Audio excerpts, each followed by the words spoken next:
Assalamualaikum warahmatullahi wabarakatuh. Pada kesempatan ini, kami akan mempresentasikan dashboard visualisasi data kasus penyakit di Provinsi Kalimantan Timur. Sebelum masuk ke pembahasannya, perkenalkan terlebih dahulu anggota kelompok kami. Saya sendiri Melda Diva dan teman saya. Saya Hilmi Sultanah. Pada dashboard ini, kami akan menampilkan beberapa visualisasi data terkait kasus penyakit di Kalimantan Timur.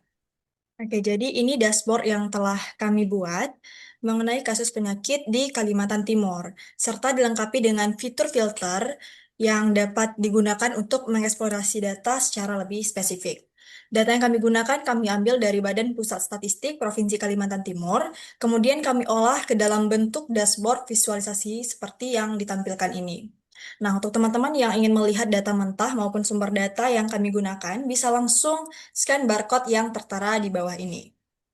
Oke, langsung saja kita masuk ke visualisasi pertama, yaitu peta sebaran kasus HIV berdasarkan kabupaten atau kota di Kalimantan Timur. Nah, sebelum kita melihat petanya, kita perhatikan dulu skala warna yang ada pada bagian di atas visualisasi ini. Nah, jadi skala warna ini digunakan sebagai acuan untuk membaca jumlah kasus pada setiap wilayah. Angka di sebelah kiri ini menunjukkan jumlah kasus yang lebih rendah, sedangkan di sebelah kanan ini menunjukkan jumlah kasus yang lebih tinggi. Jadi semakin pekat warnanya, maka jumlah kasus pada wilayah tersebut semakin tinggi. Sebaliknya juga, jika warnanya lebih pucat, berarti jumlah kasusnya lebih rendah. Nah, setelah melihat skala warnanya, sekarang kita melihat peta. Nah, sebagai contoh, kita ingin melihat Kabupaten Mahakam Ulu dan Berau. Ini hampir sama, warnanya itu terdapat di skala yang warnanya lebih pucat. Berarti eh, dari kabupaten itu kasus HIV-nya relatif lebih rendah dibandingkan dengan wilayah lainnya. Misal kita ingin melihat di sini kabupaten yang warnanya pekat. Nah, di sini kan ada di kota Samarinda. Nah, berarti di kota Samarinda itu kasus HIV-nya lebih tinggi dibandingkan dengan kota-kota yang lain. Nah, untuk selanjutnya ada visualisasi tren kasus baru kusta tahunan. Nah, ini kami membuat dengan visualisasi area chart yang digunakan untuk melihat perubahan jumlah kasus baru kusta dari tahun ke tahun. Yang dimaksud dengan tren di sini adalah pola perkembangan kasus berdasarkan waktu, apakah mengalami kenaikan, penurunan, atau perubahan pada periode tertentu. Melalui grafik ini kita dapat mengamati perubahan jumlah kasus dari tahun 2023 hingga 2025. Jadi visualisasi ini membantu kita melihat bagaimana perkembangan kasus berlangsung dari waktu ke waktu, bukan hanya melihat data pada satu tahun tertentu saja. Sekarang kita coba menggunakan fitur filter yang tersedia pada dashboard ini. Nah, sebagai contoh, saya ingin memilih kota Balikpapan. Nah, di sini otomatis trennya berubah angkanya ya dari 2023, 2024, dan 2025. Nah, begitu juga jika saya memilih kota yang lain, maka dia akan berubah gitu di setiap kotanya. Nah, setelah saya menggunakan filter kabupaten atau kota, saya ingin mencoba filter tahun. Nah, di sini kita memilih tahun 2023. Sekarang kita perhatikan di bagian peta kasus HIV. Nah, di sini warnanya berubah ya dari tahun sebelumnya. Ini 2024 juga warnanya terlihat lebih pucat dibandingkan dengan tahun 2023. Nah, mungkin itu saja beberapa penjelasan yang saya paparkan. Mungkin untuk selanjutnya akan dibahas oleh Hilmi. Baik, selanjutnya di sini saya akan menjelaskan visualisasi analisis kasus penyakit menurut wilayah. Nah, pada bagian ini kami menggunakan line chart untuk menampilkan perbandingan data kasus penyakit pada masing-masing kabupaten atau kota di Kalimantan Timur.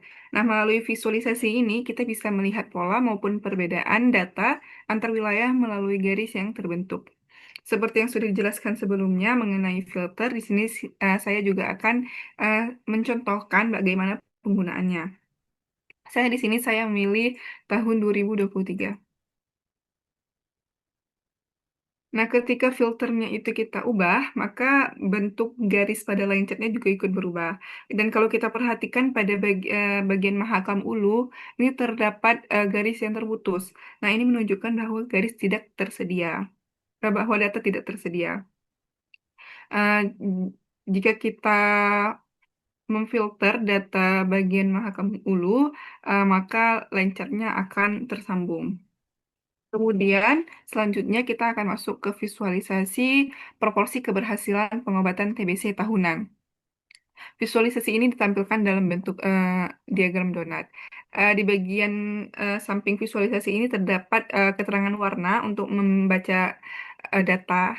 Di sini terdapat tahun 2023 dengan warna yang lebih pekat dan sampai 2025 yang warnanya lebih pucat. Kemudian pada masing-masing diagram juga ditunjukkan persentase yang proporsi keberhasilan pengobatan pada tiap tahun. Misalnya, hmm, Kota Samarinda. Persentase pada diagram ini juga ikut berubah.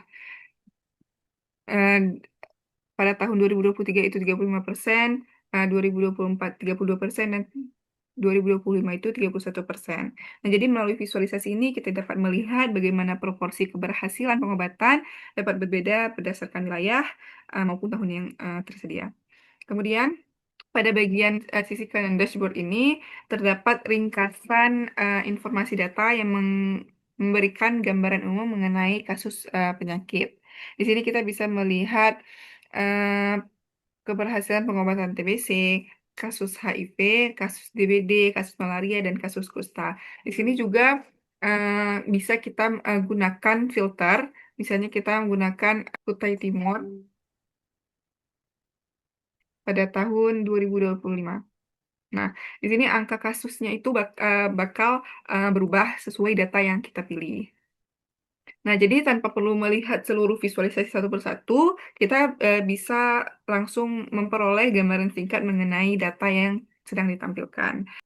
Mungkin segitu dulu penjelasan dari kami mengenai dashboard visualisasi data kasus penyakit di Kalimantan Timur. Mungkin masih ada kekurangan ataupun kesalahan dalam penyampaian kami mohon maaf. Dan terima kasih teman-teman semuanya yang sudah meluangkan waktu untuk menyimak video ini sampai akhir. Kami tutup. Assalamualaikum warahmatullahi wabarakatuh.